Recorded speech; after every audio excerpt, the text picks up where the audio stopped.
Welcome to this month's President's Comments. As you can see from the background, we are not really in an AGC building right now. We're in the beautiful auditorium of Crossroads Christian Communications Center in Burlington, Ontario.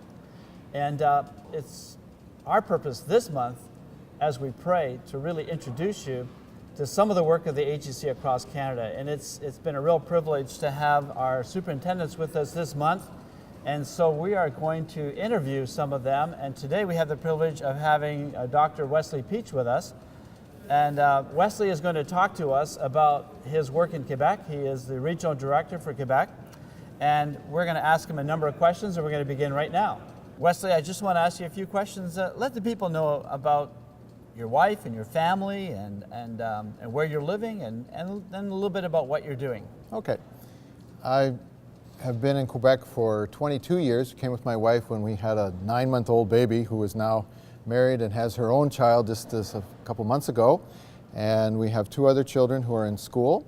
And we are pastoring at De Montagne in a church plant that is now 50 people, and now have the privilege of being part of coordinating, directing the Quebec Council. And so we've been part of not just the church planting scene, but seeing the variety of things that are happening in Quebec in the AGC. Now, the AGC in Quebec is quite different than the AGC in the rest of the country, and even the makeup of the council. Tell us a little bit about why the council is made up as it is, and maybe why there is a separate council in Quebec. Everything in Quebec is incorporated separately. That's just part of the reality of Canada. That's not really an attitude thing with us. We're part of Canada East. But we do have to deal with the government issues, the legal issues of being incorporated separately. And we're responsible to the Quebec government as to how our churches are incorporated. Our ordinations are recognized by them, and we have a whole level of things we have to respond for them. But what that means is that since we are 4 different cultures working together and separately in trying to develop health and expansion of our churches, that our council reflects that we have 2 Haitian representatives and 2 Quebecois representatives and 2 Anglo-English-speaking representatives and a cross-world representative, and we also have a Hispanic church. So we're trying to reflect that diversity and make it so that each church, large or small, is moving ahead in making a difference in Quebec. Tell us a little bit about the churches there and what it might look like on a Sunday. Okay, this last Sunday morning, we were about 2,800 people showed up to worship. Of that, 10 of those congregations were worshiping in Creole and French, the Haitian populations. 9 of them were worshiping in Quebecois French, right, and 5 of them were English platform, but many different cultures represented in the English worship times, and then 1 in Spanish, which was also multiple countries that together meet in Spanish. Okay. There's also a heart, I know, in Quebec to reach out, because so few people actually are evangelical Christians. But the AGC in Quebec has a plan to plant more churches. Can you talk a little bit about that? Well, because we're on a multicultural platform through basically on the island of Montreal and then the around, and also 2 churches in Eastern Ontario, French churches, we want to make it so that each of those communities, cultural groups, right, can positively, relevantly take the steps forward to reach their communities and to take advantage of the momentum we have between us so that we can all become stronger. Some of those have more challenges, like the Quebec side. We're basically small churches. If you look at the numbers, the Haitians on a Sunday morning would be like 1,600 together, combined churches. Right. The 9 Quebecois churches are only 400. So that we have a lot of momentum building to do on the Quebec side, and yet the largest population is, 80% of the population is Quebecois French in Quebec. So that we haven't really begun to scratch the surface of reaching that community.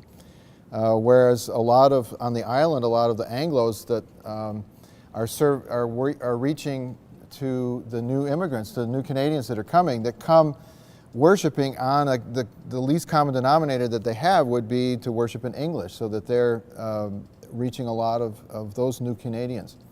And the Hispanic has an automatic reach for anyone that's coming to Montreal that's from Central and South America and Spain, that they just have an instant glue to come together, and they do a really good job in multinational but common language. So many times when we think about Quebec, we might think about old Quebec City or Montreal City and the vibrancy there. But tell us a little bit about Blainville. This is a part of Quebec that we don't know very much about. It's a part of outside of Montreal, but tell us a little bit about the vision for planting churches there. Sure. Well, the vision of Blainville is which is doing the hard work of doing the work of an evangelist in the Quebec culture, where they are not church-going culture. They don't trust the church because they've been burned by their previous traditions. And so that now the strategy there is to reach a felt need, which is family school, which is the number one problem in suburbs in Quebec, in the Quebecois suburbs, is that families are breaking up and don't know how to raise their children, and it's just a lot of chaos, a lot of confusion. So that the family school reaches about 80, 90 people per week of non-believers, non-church people that are just coming because they have been recommended by a friend that this course helps them to get to enjoy life better. Just plain and that simple. But from there, from those 90 people, then they'll get some of those that will understand the gospel and come to Christ. And of those, some will come regularly to church. But it really is the large net for those that are coming for the felt needs. A much smaller number come to the Lord, and a smaller number than that actually end up regularly coming to church. So they're just doing the work. That's how it's done. And I commend them for it, that they've pulled together the pieces. Charles Henry and his team and Greg Gibson have pulled together a team of people to make that so that's happening. And I'm going next week to a baptism of another couple that came to the Lord, came to the courses, came to the Lord, and now wants to be a part of their church. It's wonderful. Why don't you just give a message to all the folks out there who are maybe French is their first language, and just give them a message of something you'd like to say to them about what's going on in Quebec. Évidemment, la francophonie au Canada est beaucoup plus grande que simplement au Québec, en Ontario et puis dans l'Ouest canadien. Donc, nous voulons briller pour le Seigneur en français. Nous voulons être intègres, nous voulons avancer avec lui et montrer que de suivre le Seigneur en français, ça se fait. On est fiers de lui, on est fiers de qu'est-ce qu'on peut devenir en lui. C'est un privilège pour nous de grandir dans le Seigneur. So your wife is Priscilla, and she's from Maine. Yeah, she's from Maine. She teaches schools. She teaches at the one French Christian school in Montreal. And your children's names and where they're attending school right now? Well, Katie's married to Jean-Sébastien Morin, and Charles is at Word of Life this year, Parole de Vie in Sherbrooke, and Carolyn is at the Conservatoire de Musique in Montreal. And you're also a grandfather. Yes, Marie-Maude. Yes, we have our first granddaughter. That's wonderful. Thanks, Wes. It's just been great getting to know Wes a little bit. And as you're watching this, would you just pray for the needs of Quebec? Because still, after all of these years, less than 1% are really evangelical Christian. But the church is growing. Compared to 30, 40 years ago, it's beginning to grow. New churches are being planted. And we're excited about what's happening in Quebec. Would you pray this month specifically for what's going on in the province of Quebec? God bless you as you pray. Merci pour vos prières. Thanks, Wes. Sure. Great.